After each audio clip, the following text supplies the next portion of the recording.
Hello, it's Marty Lee here and welcome to the ReNewy Living podcast. This is a show that helps you live sustainably. All it takes is a reduce and reuse and start where you live approach.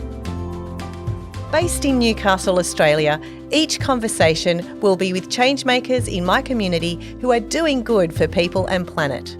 You'll discover how community, culture and our natural environment intertwine to create a positive environmental impact.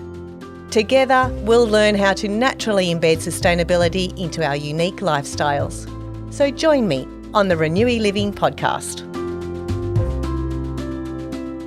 Ducking in for a waxing treatment, tinting or facial at a sustainable beauty salon has all the benefits of going to a normal beauty salon.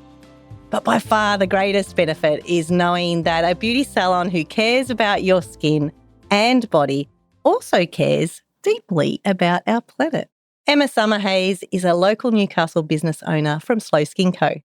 She is serious about looking after your body by using natural skincare, choosing local products and embedding sustainable business practices into her services.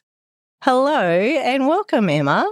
Hi, how you going? Good. Thanks for having me. Can you please describe what a sustainable beauty salon looks like? So there's so many layers to that. Once I got into the sustainable space and realised after changing things in my home, I realised where I worked was definitely something that I wanted to change. I've worked in beauty for 12 years and when I realised how bad the industry can be and how much waste there is, there's so many chemicals, I realised that I needed to change something because it didn't sit right with me anymore. I then had to really delve deep into what things needed to change. So where I was at the time, a lot of it was waste related. So reducing things, so finding out, okay, that I don't need that disposable G-string and actually can they get a Brazilian without that or can they use their own underwear? So there's so many different things within the beauty space that are disposable. Like when you get a tan, people have these stick-on things that put on the bottom of their feet or hair nets that are just not necessary. And the things that are necessary, I tried to find things that could be reusable or if they just weren't needed at all because there was so much waste. So a lot of it is reducing waste, realizing where do things come from and how do we get rid of them at the end of their life, whether it's do they have to go in the garbage or can I find something that's compostable or can you find something that is, again, reusable and cleanable?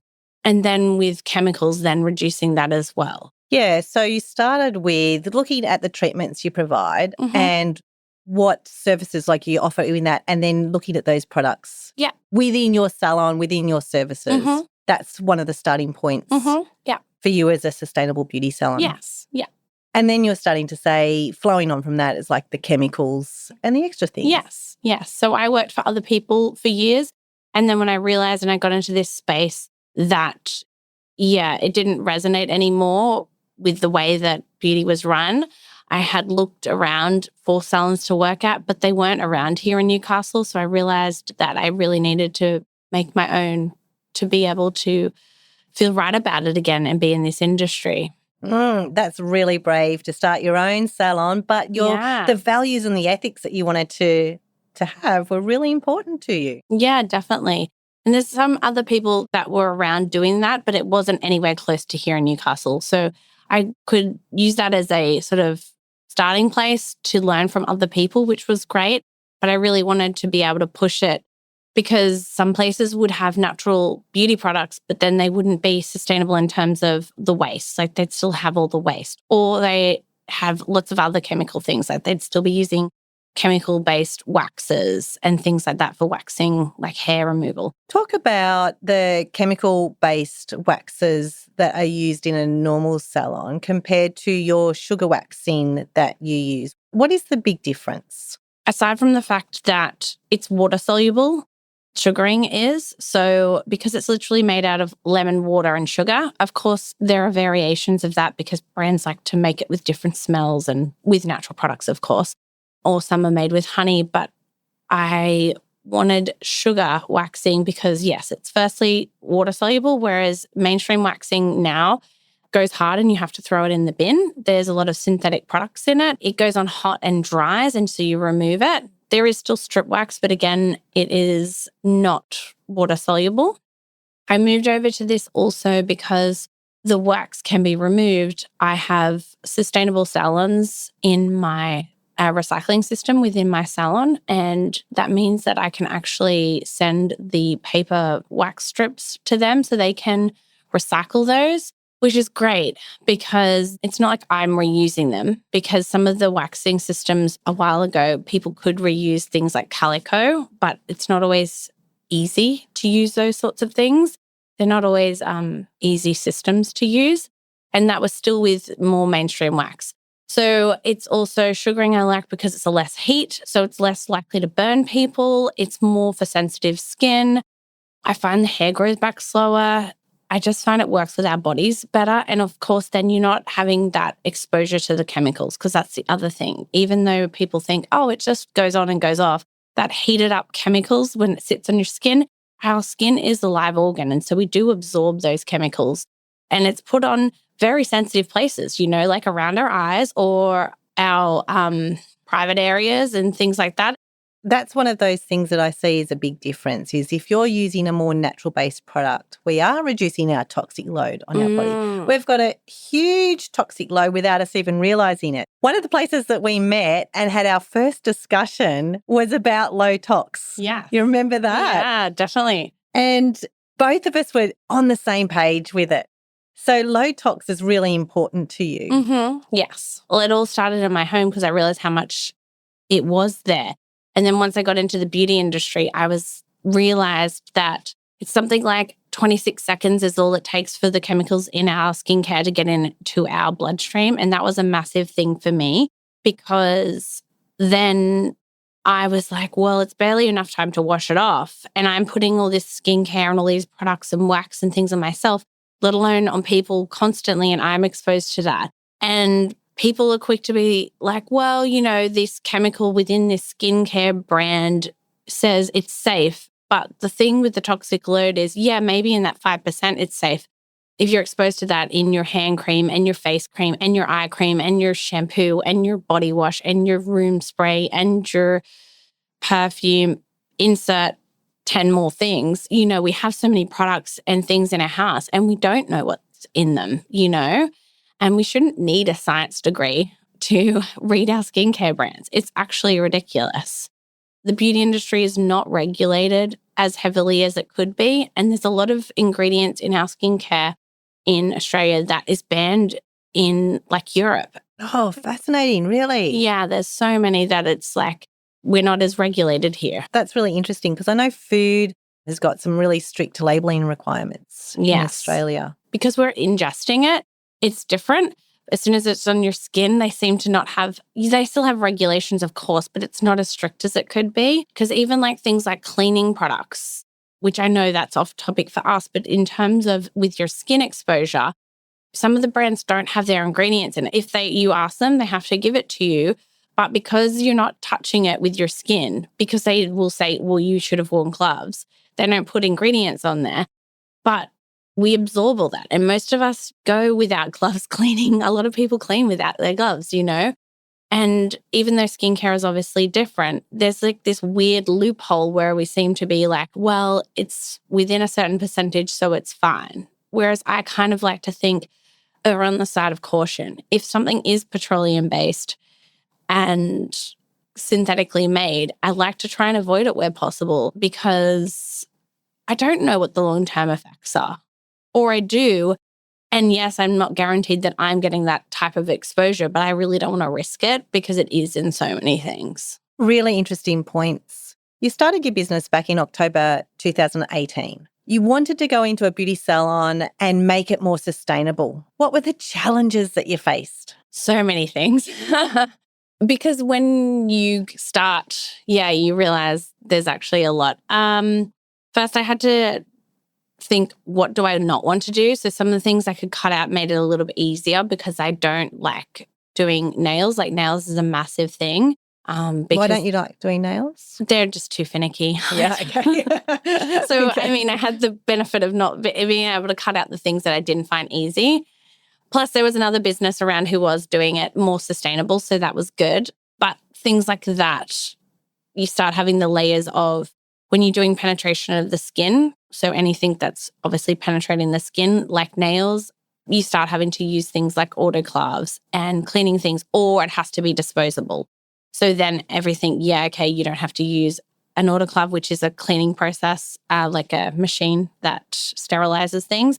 Because autoclaves, when you put it in, you have to put them in these plastic and paper casings.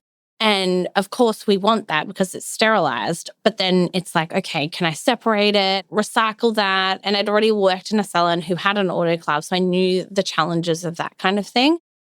And same with facials. If you are doing facials that are more invasive, again, you either have to choose whether they're disposable or if you're going to use the autoclave system. And again, you have to work out how I'm going to recycle all of that. That was made easy for me because I've now realized with further research, I don't always agree with some of those invasive processes. So I was able to cut those sorts of things out.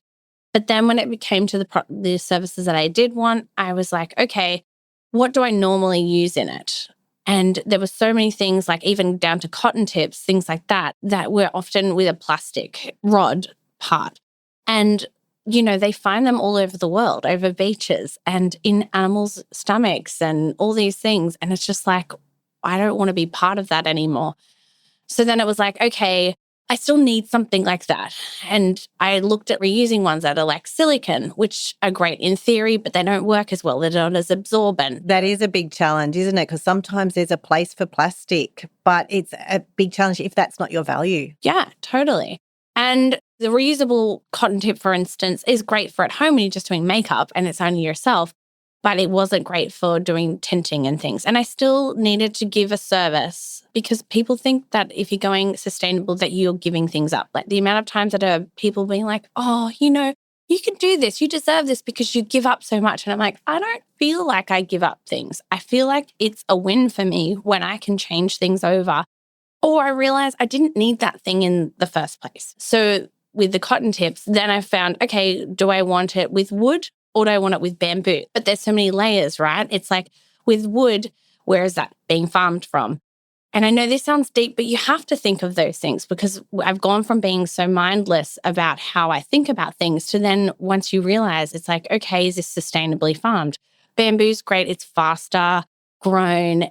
It's easier to grow, and then I can compost it. Or there's paper ones, which is still the same, It's just finding the best of what you can at the time. And I never claim to be perfect. And this is part of my other thing that I wanted people to know. You don't have to be perfect to come to my salon. I want you to come to me because I'm making choices for you. And so it's making that one area easier for you. But also, I want you to be part of the journey. Like people sometimes ask you things, or they're giving me new information. I'm constantly going to be growing and learning and changing and realizing there's new things. Plus, there's always new research and new things that come up. So there's always space to change. We're never done.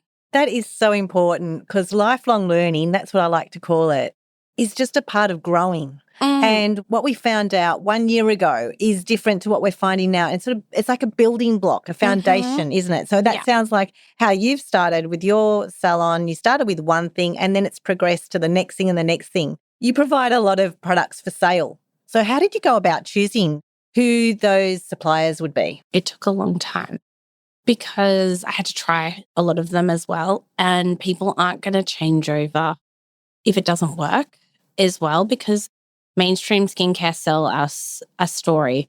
Often it starts with you're a teenager. Let's freak out about your pimples. And then it's like, oh, wait, quick, you're getting old. And it's all fear-based. And yes, they do a lot of the times work. But I often think at what cost? When mainstream skincare tends to force our skin to do things, and then sometimes it's like, again, at what cost? Is it the chemical exposure? Is it the sensitivity? Like, people want to use things like retinol, for instance. And yes, it might thin your skin out to help with anti-aging or thin it out to help with healing pimples and things. but are you going to be then more sun sensitive? And are you going to be sensitive more generally? It's more about going, okay, at what cost am I happy to have these things? I found I liked with skincare and being more natural is plants have a similar cell structure to the skin, so it's more easily recognized and metabolized. And yes, it won't happen as fast as the chemical-based skincare, but this is more able to work in synergy with your skin and support your skin to do what it knows how to do naturally. And the other thing is then being aware of what are the other factors. Skincare brands try to tell you this story that we're going to solve all your products. You buy these 3 products and your whole skin life is going to be fixed. And it's like, well, maybe, but also what are your gut health things going on? What are the stress things going on? And for me, it's more about looking at things from a holistic approach. I've got enough knowledge about a lot of different things, and knowing other people who specialize in their field is also my thing, because I'm like, okay, now go to this naturopath, go to this person, go find out with your sleep, like what's going on with you, because there's so many factors that then come back to your skin. And I like that also because then it means I'm supporting other businesses by referring them who specialize in their field. I have enough knowledge to be like, go in this direction. But yeah, I don't claim to know everything. I like the holistic approach because it is, your skin tells a lot about what's going on in the inside of your body. And even though you're a trained beauty therapist, you have enough conversations with your customers to find out what's going on with them and some life experiences. You're a great person to refer onto other businesses and to collaborate more realistically. Yeah, I love that chance that I get to have those deep conversations with clients about a myriad of things. But yes, I love connecting with other businesses. I definitely have tried over the time to network with people. I find that is really nice to see how other people do it and also have that support, because being a sustainable business, although it's fulfilling in some ways, it's really hard because you do have to put more money in to pick the more sustainable choice. And sometimes that is more expensive. And also just the mental stuff of it too, because you do, even though I'm never judging other people, you do judge yourself. You do have these moments where you are hard on yourself because you aren't perfect. And that's okay. But it's definitely a challenge of learning to make sure it's okay to sometimes not be perfect. And so I think connecting with other people definitely helps support you in your own business, but then feel like also other people care, because sometimes you can definitely look around and people in your life and everyone's doing their best. But sometimes you do think, oh my gosh, our world is there's so much going on. Does no one care? And so I think definitely it's so important to surround yourself with other people who that is part of their life also. So then you feel supported in that. And then even going to events, networking, or just more sustainable events definitely helps that other people in their industry are doing things. So it takes a bit of pressure off, because it's easy when you first get into this space to be like, oh my gosh, the world is burning kind of vibes. And there is a lot of heavy things, but it's less heavy when you feel like other people are there with you. It is really hard to look at the world from a catastrophic perspective. And it's really nice that you've been able to provide a business that can help you just do at least one thing and make a big difference, and know that you can come to your beauty salon and know that there is an element of trying your best, because that's what it's all about. Exactly. Yeah, you definitely want to just keep getting those wins. It's like, let's keep doing that one thing. Yeah. Because if you have that big list of things, and don't get me wrong, when I started in this space, and not even business, just in personal life, you do have the big list of all the things you want to change. But start with the little things and get those little wins. And so then when you get to the bigger thing and you have to do the more research, it takes more time. But then you still get that win, but you've already got under your belt a few things that you feel like, okay, I'm already doing things. And that's why I also like to find other sustainable businesses, because I can't know everything about every industry. And that plays into business as well, and choices that you can make as well, in terms of, banks and all the things. There's so many different aspects you can do in terms of choosing better, but it takes time. It does take time. Regardless of age, what kind of products are the best products for your skin? Yeah, there's so many layers again. Not an easy question. I just like to try and find something that's most natural. Of course, you want something that's skin specific. So if you have somebody around you, like a salon that's around you, that you can go to them and find out more about your skin, because it comes down to how much oil you produce.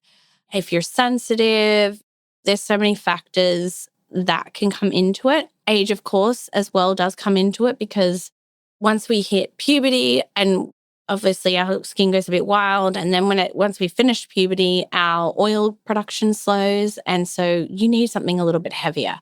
And then once we start going through perimenopause as a woman, or biologically a woman, once you start going through perimenopause or menopause, things like that also affect the oil and how much oil we produce. So that is a factor to consider, because we're always going to feel drier then. And that does affect our skin and our hair production and so many factors. So there's no one size fits all, which I think is a beautiful thing and also good to know, because people start with the one brand and then they stay with it for years, and that's never going to be able to be the choice, because our skin does change. But then also it's hard because people watch Instagram and someone says, oh, this was great for my pimples. And it's like, well, where do your pimples come from? Like, you got to see the root cause of things. There's no one size fits all. Sorry, I know that would have been a nice...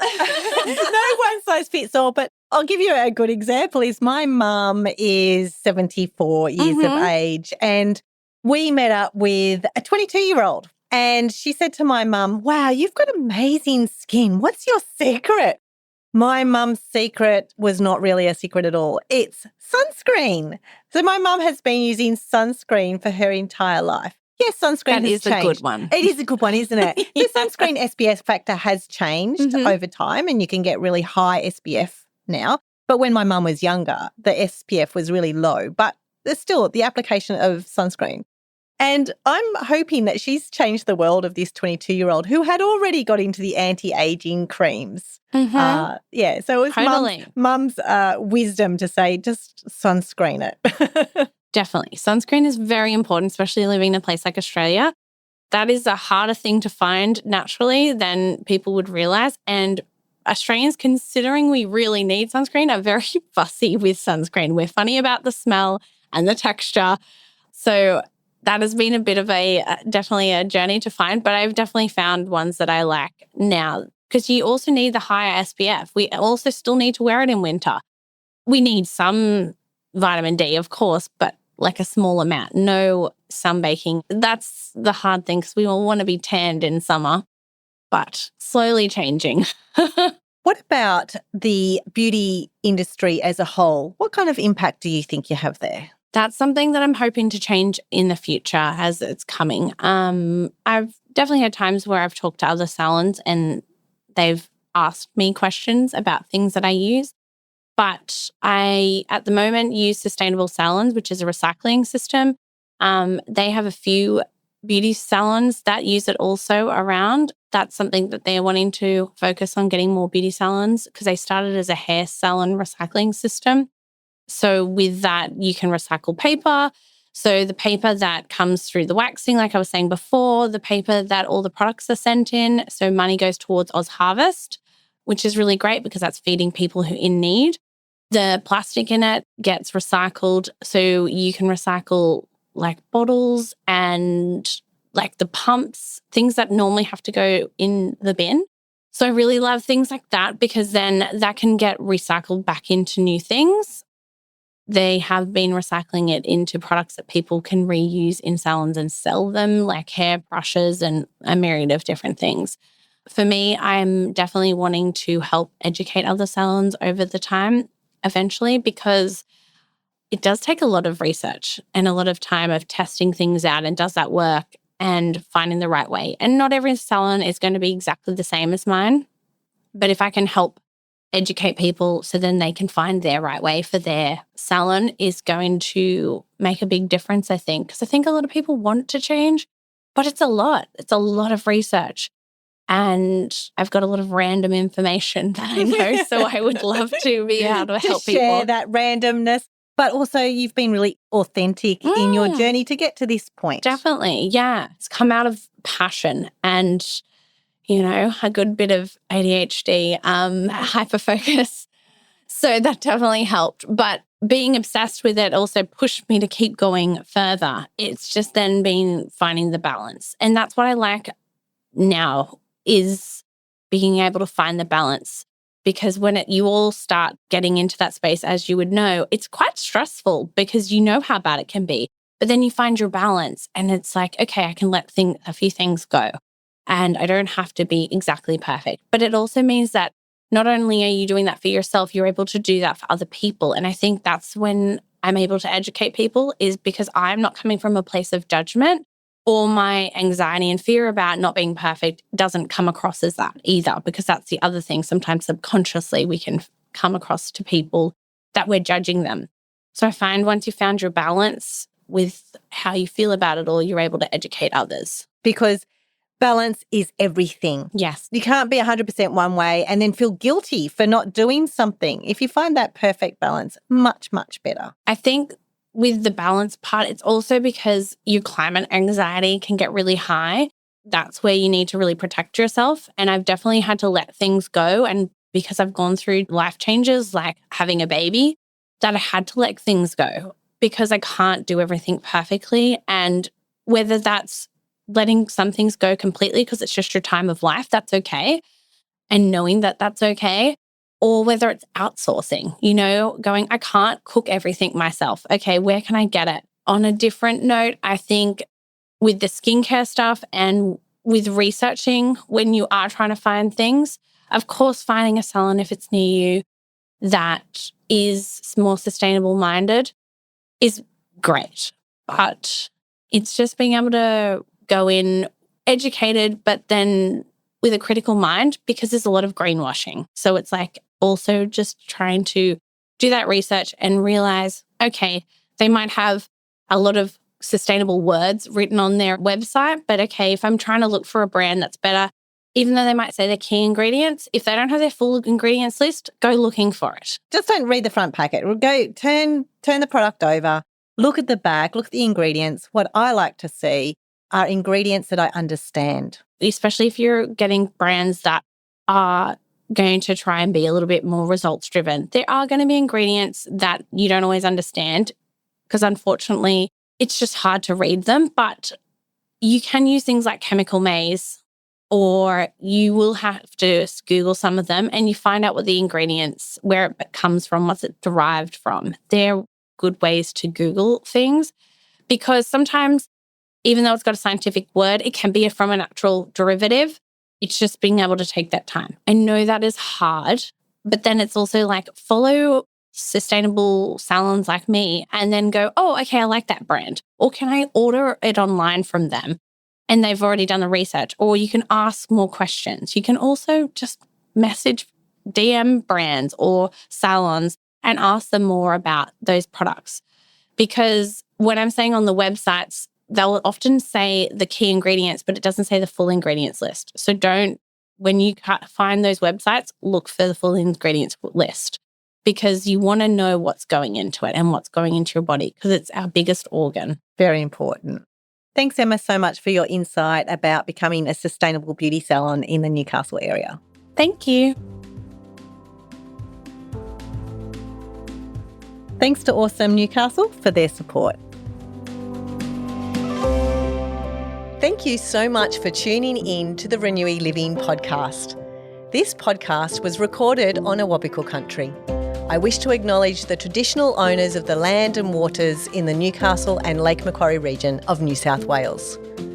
I hope you're feeling more confident about doing better for our people and planet by taking a start where you live approach to living sustainably.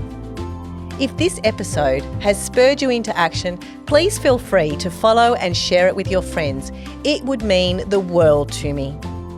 Head over to my website, renewyliving.com.au for the show notes and blog posts from this episode. And you can also sign up to my regular emails. I look forward to sharing more stories with you next time.